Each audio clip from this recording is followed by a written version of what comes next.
परम पूजनीय डॉक्टर हेडगेवार जी और पूज्य गुरुजी को शत शत नमन। उनकी स्मृतियों को संजोते इस स्मृति मंदिर में आकर अभिभूत हूँ। भारतीय संस्कृति, राष्ट्रवाद और संगठन शक्ति के मूल्यों को समर्पित ये स्थली हमें राष्ट्र की सेवा में आगे बढ़ने की प्रेरणा देती है। संघ के इन दो मजबूत स्तंभों की यह स्थली देश की सेवा में समर्पित लाखों स्वयं सेवकों के लिए ऊर्जापुंज है। हमारे प्रयासों से मां भारती का गौरव सदा बढ़ता रहे। प्रधानमंत्री नरेंद्र मोदी। तारीख आप देख रहे हैं 30 तारीख, यानी आज से विक्रम संवत शुरू हो रहा है और ये लिखा हुआ है वर्ष प्रतिपदा, यानी पहला दिन होता है नवरात्रि का, वो लिखा हुआ है। तो ये संदेश बहुत कुछ कहता है, बहुत कुछ बताता है। और प्रधानमंत्री का ये संदेश, अब मैं बार बार आपसे कह रहा हूँ, शुरुआत से कह रहा हूँ कि इतिहास बनेगा और ये संदेश आप देखेंगे कि आने वाले भविष्य में भी पढ़ा जाएगा और इसको लेकर भी कई तरह की बातें होंगी। लेकिन आज प्रधानमंत्री ने बहुत महत्वपूर्ण संदेश नागपुर की इस स्मृति स्थल से, स्मृति मंदिर से दिया है। कैमरामैन अभिषेक के साथ मृदुल शर्मा, नागपुर। और सीधे ग्राउंड जीरो पर चलेंगे। हमारे सहयोगी मृदुल हमारे साथ जुड़े हुए हैं। मृदुल, आपकी रिपोर्ट पे हम देख रहे थे आज का ये दौरा कई मायनों में खास है, क्योंकि प्रधानमंत्री नरेंद्र मोदी काफी एक लंबे अंतराल के बाद वहां पर पहुंचे। इससे पहले बतौर प्रचारक ही वो वहां पर पहुंचे थे। बिल्कुल, बतौर प्रचारक यहाँ पर पहुँचे थे, लेकिन आप देखेंगे कि प्रधानमंत्री, ये संघ मुख्यालय की तस्वीर भी मैं आपको बता देता हूँ, यहीं से प्रधानमंत्री नरेंद्र मोदी ने एंट्री ली थी। और आगे भी मैंने आपको जो अभी थोड़ी देर पहले ही तस्वीरें भेजी हैं, ये स्मृति भवन है। यहाँ पर संघ के जो प्रचारक हैं वो यहाँ पर रहते भी हैं और यहाँ पर प्रधानमंत्री नरेंद्र मोदी का आना कई मायनों में बहुत बड़ा संदेश देता है। और विजिटर बुक में जो प्रधानमंत्री नरेंद्र मोदी ने लिखा है वो बहुत महत्वपूर्ण संदेश यहाँ पर दिया है, जिसमें प्रधानमंत्री संगठन की शक्ति की बात करते हैं। और आप सोचिए कि एक छोटी सी जगह से एक संगठन शुरू हुआ, मात्र 17 लोगों से एक संगठन की शुरुआत हुई थी और आज इस संगठन में करोड़ों लोग हैं जो एक विचार के साथ आए हैं कि हमें देश की सेवा करनी है। और इस विचार के जरिए ही प्रधानमंत्री नरेंद्र मोदी ने भी विजिटर बुक में ये संदेश दिया है कि आने वाले करोड़ों अनुयायियों को ये संदेश देते रहेंगे, आने वाले भविष्य में भी यहाँ से संदेश जाएगा। मैं आपको तस्वीरें दिखाते दिखाते ही बता रहा हूँ कि पूरी यहाँ पर तैयारियाँ की गई थी प्रधानमंत्री नरेंद्र मोदी के दौरे को लेकर। और प्रधानमंत्री, जो अगर दर्शक हमारे देख रहे हैं तो हमने वो तस्वीर भी दिखाई जहां पर संघ के संस्थापक, प्रथम जिन्होंने शुरुआत की 17 लोगों के साथ, डॉक्टर हेडगेवार जी, वहां उनकी स्मृति स्थल पर पीएम नरेंद्र मोदी पहुंचे और वहां पर उन्होंने श्रद्धा सुमन अर्पित किए थे।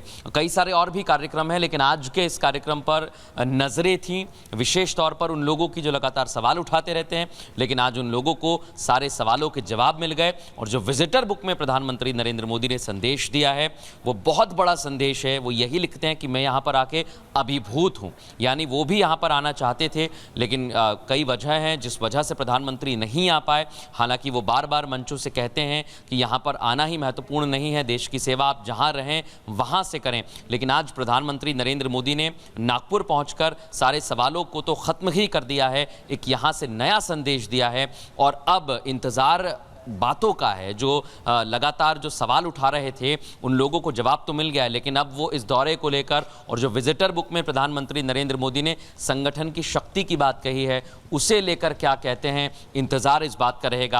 आगे प्रधानमंत्री का दौरा ये है कि अभी दीक्षा भूमि में जो तस्वीरें हम दिखा रहे थे वहां से प्रधानमंत्री जाएंगे माधव नेत्रालय, जहां प्रधानमंत्री का संबोधन होने वाला है और उसी संबोधन पर हमारी भी नजर बनी हुई है। वहां संबोधन में प्रधानमंत्री क्या इस दौरे को लेकर कुछ कहेंगे, जो उन्होंने यहां पर महसूस किया है, विजिटर बुक में तो लिखा है, लेकिन लोगों को क्या संदेश देंगे उस पर भी हमारी निगाह बनी रहेगी। और ये जो दौरा है प्रधानमंत्री नरेंद्र मोदी का, लगभग 6 से 7 घंटे का दौरा है। छोटा अंतराल जरूर है, छोटा वक्त जरूर है, समय बहुत कम है, लेकिन इसमें संदेश बहुत बड़ा छिपा हुआ है। अब वही इंतजार हमें भी है कि माधव नेत्रालय सेंटर से प्रधानमंत्री नरेंद्र मोदी अपने संबोधन में क्या कहेंगे। इसके बाद प्रधानमंत्री नरेंद्र मोदी का एक और कार्यक्रम है जहां वो आज कई सौगात देने के लिए पहुंच रहे हैं। उसके बाद प्रधानमंत्री नरेंद्र मोदी छत्तीसगढ़ के लिए प्रस्थान करेंगे। छत्तीसगढ़ में भी आज प्रधानमंत्री नरेंद्र मोदी के कई कार्यक्रम हैं। आप ये तस्वीर देखेंगे, यहाँ पर ही जो संघ के अलग अलग कार्यक्रम होते हैं वो यहीं आयोजित किए जाते हैं। सरसंघचालक मोहन भागवत भी थोड़ी देर पहले यहीं पर मौजूद थे, लेकिन अब वो यहाँ से निकल गए हैं। मैं आपको तस्वीर दिखा रहा हूँ, ये स्मृति भवन है जिसको बनाया गया, जिसका निर्माण किया गया ताकि लोगों को एक संदेश दिया जाए। तमाम जो संघ के प्रचारक होते हैं वो यहाँ पर अपना समय व्यतीत करते हैं और यहाँ पर समय व्यतीत करने के साथ साथ वो समझते हैं कि कैसे उन्हें आगे काम करना है, क्योंकि एक स्वयं सेवक संगठन है जिसने इस तरह के पूरे कार्य किए हैं। और आपको ये भी जानकारी दे दें कि अब से लगभग 1 से 1.5 घंटे का समय बाकी है जब प्रधानमंत्री नरेंद्र मोदी माधव नेत्रालय सेंटर में पहुंच जाएंगे। थोड़ी दूरी पर वो स्थित है। यहाँ पर लगभग जो समय दिया गया है वो 11 बजे के आसपास का है। उसके बाद प्रधानमंत्री की सभा वहाँ पर होनी है। इसके बाद प्रधानमंत्री जो कार्यक्रम है, अपडेट में दर्शकों को एक बड़ा दे देता हूँ, टेस्ट रेंज और रनवे सुविधा का उद्घाटन करने दोपहर 1 बजे जाएंगे। सोलर इंडस्ट्रीज इंडिया लिमिटेड जो नागपुर के थोड़े आउटस्कर्ट्स में है, यानी थोड़ी दूरी पर स्थित है, बाहरी क्षेत्र में है, वहां पर भी प्रधानमंत्री नरेंद्र मोदी पहुंचेंगे। तो इंतजार किया जा रहा है अब प्रधानमंत्री के दौरे को लेकर क्या संदेश वो देते हैं, उसी पर हमारी भी निगाहें बनी हुई हैं।